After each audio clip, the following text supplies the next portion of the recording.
அதாவது என்ன சொல்கிறதே தெரியல. இதை விட கேவலமாக ஒரு மேட்ச் தோக்க முடியுமா? கஷ்டங்க. தலைவலி தான் வருது இவனை மாட்டிக்கிட்டு. ருத்துவோட கேப்டன்ஷிப் பிளண்டருங்க.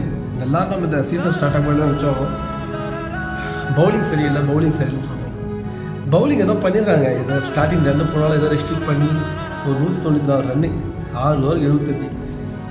எனக்கு நிறைய இடத்துல ஒரு ருத்து மேலே அப்செட் இருக்குங்க.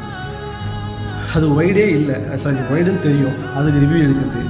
ஏங்க ஒரு சிம்பிள் ஒரு பவர் பிளேயோட 3வது ஓவரே நீங்கள் ஒய்டுக்கு ரிவ்யூ எடுத்துறீங்கன்னா பின்னாடி யூஸ் ஆகுமா ஆகாது, அதை கொஞ்சம் யோசிக்க மாட்டீங்க.